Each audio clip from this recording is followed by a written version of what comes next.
All right, what's poppin', everyone? Is Loho Plays. We are back for another week of the PBO, the Pokemon Battle Organization, a Pokemon Showdown draft league format of, Pokemon or whatever. We, of course, are the New York Nickets. Our squad is as shown: Sneasler, which is also our Terra Captain, which can be Terra Flying or Fighting; Braviary, Hisui, Rotom, Mo, Klefki, Lycanroc, Pyroar, Hatterene, Tatsugiri, Spidops, Anaconda, and Girafarig. The format for this, by the way, is post-draft. Basically includes all the Gen 9 mons currently, and then we added in the Legends Arceus mons. So yeah, this is currently our squad, and this week we are up against the Brooklyn Banettes, which is undefeated in our division, I believe. I think they're 6-0. This is week 7, by the way. And their squad is Iron Valiant, Salamence, Typhlosion, Hisui, Toxtricity, Dudunsparce, Pincurchin, Iron Treads, Iron Leaves, Clawitzer, SQ, and Skuntank. So obviously you can see they were able to pick up a lot of the Iron Valiant, whatever, like Cork Drive users, essentially, that go crazy with Pincurchin's Electric Terrain. And not overall really hyper offensive, really strong team. Obviously Iron Valiant, mixed attacker and also fast. Salamence can be mixed as well. Dragon Dance set can also be defensive. Typhlosion Hisui is actually really strong with Eruption, especially if you just Scarf it. So Choice Scarf Eruption. Also gets Infernal Parade, I think, which is like Hex. It's basically just the same thing as Hex, but has a chance to burn. Toxtricity, very strong special attacker. Dudunsparce is very bulky, has Roost, can be very problematic sometimes, very stally as well. Pincurchin sets up terrain, obviously, also has access to water type moves to hit ground types as well. Treads is obviously very strong. Iron Leaves is their Terra Captain with Fighting and Psychic. Then we are up against Clawitzer, SQ, and Skuntank. Overall, I don't really see these coming as much, but we'll see. Alright, and for our team this week, we are of course bringing Sneasler, Elmstreak. We are bringing a very offensive set, so essentially I'm going to be bringing a lot of hyper offense to hopefully just counter the fact that I am really expecting my opponent to bring Electric Terrain. So this week I'm bringing Sneasler, of course. We are actually bringing Terra Flying this week, which is like the first time I bring Terra Flying. We're running Acrobatics, Close Combat, Swords Dance, and Endure. Essentially the idea is to Swords Dance as well as Endure to get our Lychee Berry and proc our Unburden, in which we just outspeed and kill almost everything because we are at +3. There are some ways of countering this, and defensive Salamence with Intimidate, but if it is defensive Salamence, we can still Swords Dance on it with Terra Flying, as long as we change our Terra type. And then also we have to be careful of Rocky Helmet as well as priority moves, but without further ado, that is Sneasler. Next we have Dumbledore, the Hatterene with Life Orb, Magic Bounce, Dazzling Gleam, Mystical Fire, Trick Room, and Psychic. Essentially I want this thing to do as much damage as possible. This also can prevent hazards from being set up if need be. Dazzling Gleam does a lot of damage, Mystical Fire for Iron Treads, and Psychic also just for coverage as well as stab. And then Trick Room is really useful because if I Trick Room up, I have chances to do a lot of damage to a lot of things before I go down. Also, their team is pretty fast, so if my Sticky Web does not end up planning out, Trick Room can still be a viable option for the slower members of my team. Next we have Snake the Spidops, which is essentially our lead against their squad. So we're running a Focus Sash Stakeout set with Low Kick, Sticky Web, Taunt, and U-Turn. Essentially this is always my lead against Pincurchin because we can Taunt. We outspeed it, Taunt to prevent the spikes from coming up. And then if they decide to switch out into Iron Treads, Low Kick with Stakeout kills, I think, offensive Treads from full. And then if it's defensive, I think it's a chance to kill, but still will do a lot of damage. And then we can also set up our Sticky Web the following turn. So I think the main action here is Taunt, Sticky Web, then Low Kick. And then we also have U-Turn in case like we basically don't want to sit in on anything, but we want to get Sticky Webs back up in the future. So that is Spidops. Next we have Sushi the Tatsugiri, we Storm Drain, Draco Meteor, Hydro Pump, Nasty Plot, and Memento. Under Sticky Web, this outspeeds pretty sure their entire team. Mystical Water does a ton to absolutely everything, and also the threat of Draco Metering their squad is very scary as well, because their main ways of dealing with dragon type moves are Iron Valiant and Treads, which do not take a Hydro Pump well. So that is why I'm bringing Tatsugiri. We're overall just trying to do the maximum amount of damage possible and pray that we don't miss any Hydro Pumps. Next we have Leonidas, which is another essentially wall breaker. We're running max speed so that we can outspeed Iron Leaves as long as terrain isn't up, and also we speed creep Iron Treads, or not speed creep, we speed TI with Iron Treads, which is really useful. This is another like way of wall breaking stuff, so essentially bringing White Herb Overheat as a way to do a lot of damage, so I can overheat even if something wants to switch in on an overheat. They probably can survive one, but even though my stats don't drop, they probably won't be able to survive another one, which is really good.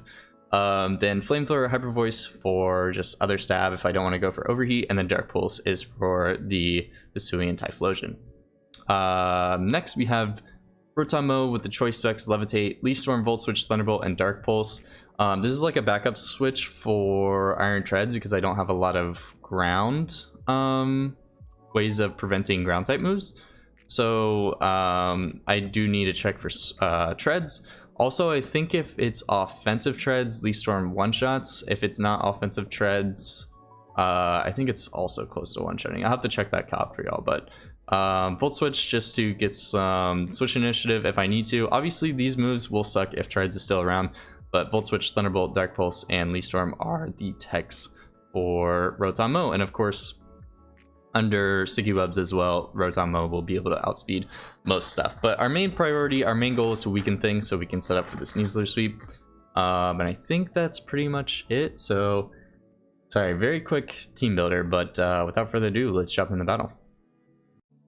All right, and we are back for the battles, but before we begin, I do want to say a huge shout out to Wichita Weaviles for actually helping me team build for this week. He essentially, me and him worked for about 3 hours working with these sets. I forgot to mention that in the team building episode. But yeah, without further ado, shout out to him because he 6-0'd me and then helped me the next week, which is crazy. But game one against the Brooklyn Banettes. These people are 6-0. So it's definitely going to be a tough week for us.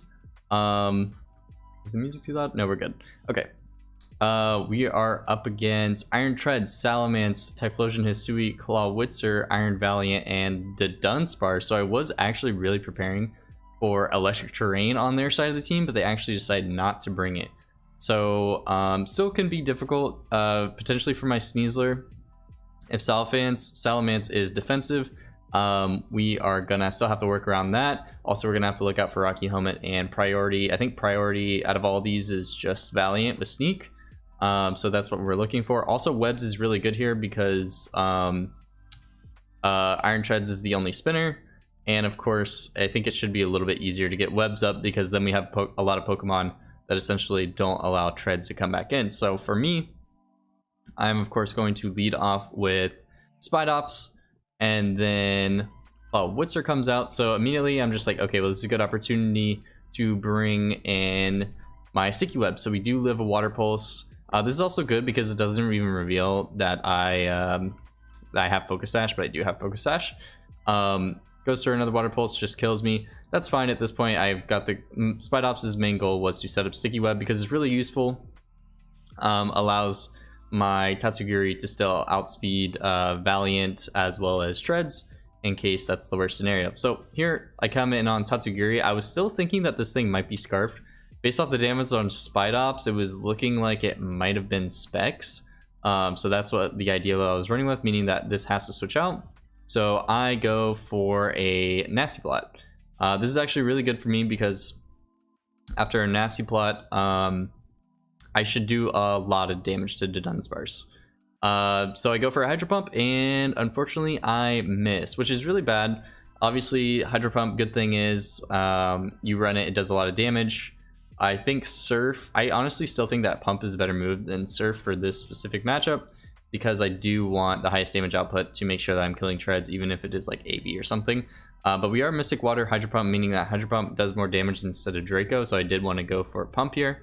Also, I don't lose my stat drops, so I can also check to see if the Hydro Pump is a 2-hit KO, or like if this is AV, I mean it's never AV, or if it's specially defensive or what. So We take the body slam and we get paralyzed, which is really, really bad. So we miss our hydro pump and then we get paralyzed. So at this point, I'm almost ready to sacrifice my sushi here, but I actually outspeed, get a crit, and one-shot just Dunsparce. So a little bit of, I guess, karma there. I don't know, getting some luck back in our favor and the way that we were able to crit and kill this. At this point, Typhlosion comes out, but I'm definitely just sacking this thing because I'm not gonna. I have no switch-ins. Specifically, if this is Eruption. Like I don't want to switch in Pyroar and it be on an Eruption because I don't take 2, and if this is just like Shadow Ball, like I don't want to basically risk whether he's expecting me to double out to save my Tatsugiri or not. So I'm just gonna sack my Tatsugiri. I think it's the best play for me. He does go for Infernal Parade. I was expecting this to be either Specs or Scarf for this game, so I did bring out Pyroar, and I was predicting him to switch out. So for me, I was thinking about going Dark Pulse here. I think Dark Pulse is a very obvious move coming off of Pyroar, so I did want to go for the Hyper Voice, especially since the Dunsparce is gone. Hyper Voice is my highest damaging move, except for Typhlosion. So they do switch out and go into Clawwitzer, and I get off a Hyper Voice, and we do 52, which is really good. And obviously after this, I think even if the Sticky Web is up, I guess if it's Scarf, then I don't outspeed probably, but because the Sticky Web is up, I don't know if it's Scarf or not. I think it's Specs, but it could be Scarf. I do kill with a Hyper Voice. Next, Treads come in, and this is a really good opportunity for me because I know that if it's offensive Treads, I one-shot it with an Overheat. Even if it's 252 bold, like defensive Treads, I still do a lot of damage and I have a chance to kill. Then I see the damage of 77. This thing is like some very weird mixed spread of 252 HP, a little bit of SPIDOPS, and Assault Vest, I think, based off looking at the calcs during the battle. I was like so shocked that that lived that. So they are going to get a Rapid Spin off, or no, they EQ turn 1. So obviously, I think, yeah, EQ is definitely the better play because even if they Rapid Spin, then we Speed Tie the following turn. But no, they'd be defensive, so I definitely outspeed. So EQ is definitely their better play. Even stacking Leonidas here is fine because we get information. We also didn't allow them to remove the Sticky Web, so that's still really good for us as well. At this point, I'm deciding whether I want to bring in Mo and threaten a Leaf Storm, but I thought it might bring in Typhlosion. Or, you know, if I go in Rotom mode, then it's kind of like, well, I have to Leaf Storm this. He's probably sacking it, but then I give in some other opportunities for Mence or Valiant to do a lot of damage to me, and I don't have switch-ins. So I think my best option here is actually go Sneasler. I was checking to see that it is not offensive, meaning Iron Head should do about like 30 to 40% to me, meaning I do live, so this is a good opportunity to set up. Even if it's Ice Spinner, I still take that as well. So I do Terra Flying and go for Swords Dance, and they go for Rapid Spin. So they do get rid of the Sticky Web, but it actually doesn't matter because I am, you know, unburdened. But to them, I guess that is a really important play to get rid of Sticky Web because, you know, like, obviously they need to outspeed me if I'm not unburden boosted. I think, no, Valiant doesn't outspeed me, but with its Quark Drive it does. So that's why they go into Iron Valiant with their Quark Drive. Their thing pops, but I do reveal the Endure here. Take a bunch from Spirit Break, but obviously live on 1, activating my Lychee Berry and my Unburden boost. He says nice tech, but this tech definitely just like belongs to Wichita Weaviles, so shout out to him for helping me out and build this week. And then we kill this with an Acrobatics. Now I'm definitely nervous of, even if Typhlosion is Scarf, it doesn't matter, we kill it. But then seeing Salamence come out with a Intimidate means if this thing is defensive, then it actually lives. So we do go for an Acro and we see that it dies, meaning it's some, I think it's offensive, it's some weird kind of variation. I think it's at least 252 HP, but not fully defensive at least. And then Typhlosion dies to an Acro as well because there's no way that it could survive, except if maybe it was Focus Sash, but yeah, that's game 1. So game 1, the sweep went really well. I also didn't reveal my Hatterene or my Rotom Mo set. I honestly did not reveal too much except for my Sneasler set, which is really good, but also I didn't get that much information from their set considering I crit to Dunsparce. I only saw Valiant go for Spirit Break, and that's pretty much it. I did get some information on the Treads, didn't get any information on the ments. It could be still DD. I don't know what the set is, as well as Typhlosion. So we did win game 1, but we still have to be careful because there's a lot of things that they could bring. Going into game 2. Yeah, if you haven't realized already, this is best of 3. I don't know if I said that in the team builder, but it is. Switch sides. So this time, I think I'm still sticking with the same lead of SPIDOPS. This time, I think they lead off Typhlosion to kind of essentially go for a way of stopping my, I guess my SPIDOPS from doing anything besides setting up Sticky Web. I think they were going for a Fire Blast burn, but also they frisk, notice that I'm Focus Sash. But I mean, ultimately, it doesn't really matter. But I think they were just doing this to hit the Fire Blast, potentially burn. If I burn, then I think that they're still Scarfed. But then I see here that they have Infernal Parade, so they aren't Scarfed. So I don't know what their item is yet. So then for me, I set up the webs, go in Pyroar. I know that this thing can't touch me, so I'm like, okay, well, do I go for another Dark Pulse here, or do I go for a Hyper Voice? If they do go into the Dunsparce, they can definitely live a Hyper Voice. So for me, I'm gonna hard predict and go for an Overheat here. But then they, so I go for Overheat, it only does 40%, but then they actually reveal their tech, which is Brick Break, which is really good because they were probably thinking that I was bringing Cleft Key Screens, which I do bring pretty frequently. But I am able to actually take that a lot better. I think it's just 252 special attack and speed. That's why I did so little damage.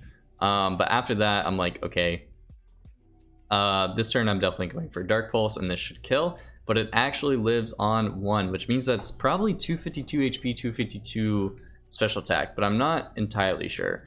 A little bit unfortunate because we do take extra damage from Brick Break. And then the Dunsparce comes out. Here I'm just sacking my Leonidas because I don't know what it is. I was thinking, you know, I could go for... I'm doing my highest damaging move. Obviously, I don't want to go for Overheat, but I do want to die. But on their retrospect, this is actually a really good opportunity for them to set up. So you can kind of see, I am just like getting in the sunlight just more and more. I go for Flamethrower. I'm hoping for a burn here. That's like kind of my main goal, as well as trying to sack my mom. But they actually do a really good opportunity of setting up on me because they are specially defensive. So once I see that they're specially defensive, my play is to always go Tatsugiri. I should do almost half from my calculations with a Hydro Pump or a Draco Meteor. Obviously, I can't spam Draco Meteor because then my special attack drops, which is bad. So I do switch in Tatsugiri. They go for a Roost. Turn 1, I go for a Pump. It does 48%. They go for a Body Slam. Luckily, we live and we do not catch a Paralysis, which is absolutely huge. Although technically we do outspeed, but we do have to deal with that Parahax. Next, I go for a Nasty Plot, predicting them to Roost, because knowing that this is a roll to do about 0.5%, I definitely think that they're going to try roosting here, and they do end up roosting, which is really good for me. At this point, I'm prepared to go for another Pump, because obviously I don't want to reduce my stats, and then just them consistently trying to roost off and hope that I miss my Hydro Pump. So I do go for Hydro Pump, doing about 87%, and they kill me with Body Slam, which I think is actually the smartest play, because if they were to roost spam, I mean, they're kind of hoping on the miss, which I think Pump is 85% accuracy. It's not, you know, crazy or anything, but it is a little bit lucky, or a little bit lucky to miss. But now I'm bringing out Pyroar. I felt like this was my best option in terms of if I went Rotom Mow and spam Thunderbolt, then I'm inviting Treads in because I am Specs. Hatterene's way too slow, but also I don't want to go Sneasler because I set up. I can't set up on this because Body Slam Para is too scary.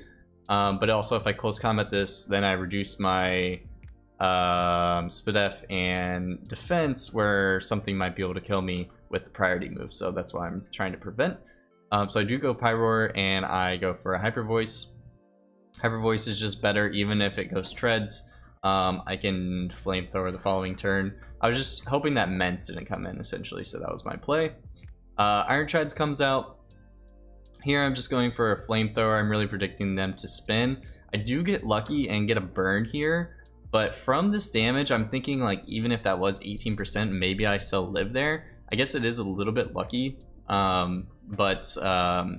yeah, I think we do live and we're allowed to go for another flamethrower here, which is good.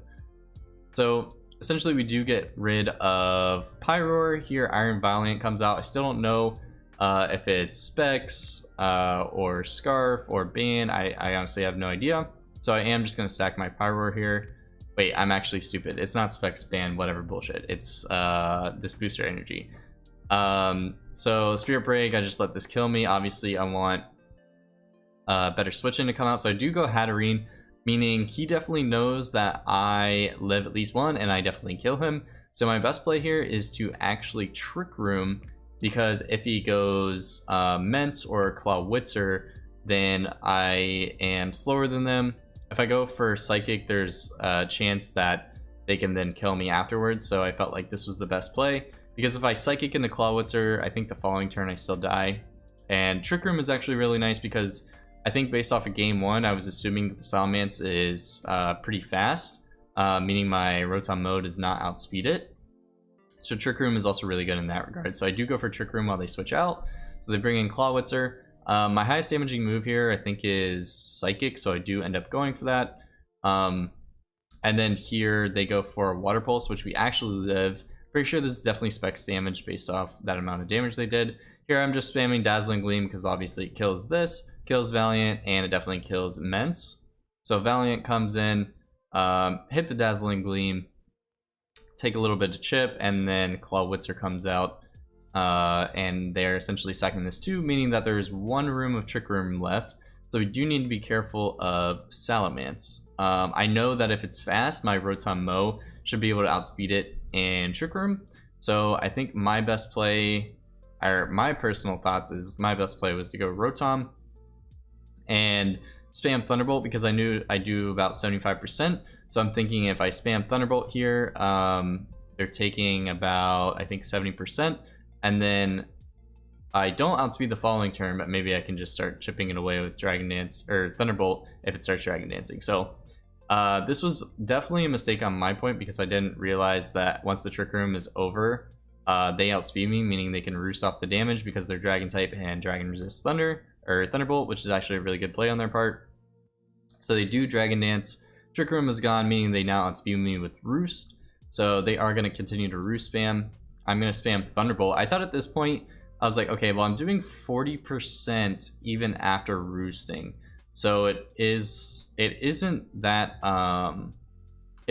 problematic, because I can still actually reduce the roost PP and still definitely get some damage, as well as Thunderbolt has a 10% chance to para, so that can be another out for me. Essentially, I just don't want them to get to +3, because then my Unburden boost on Sneasler does not work.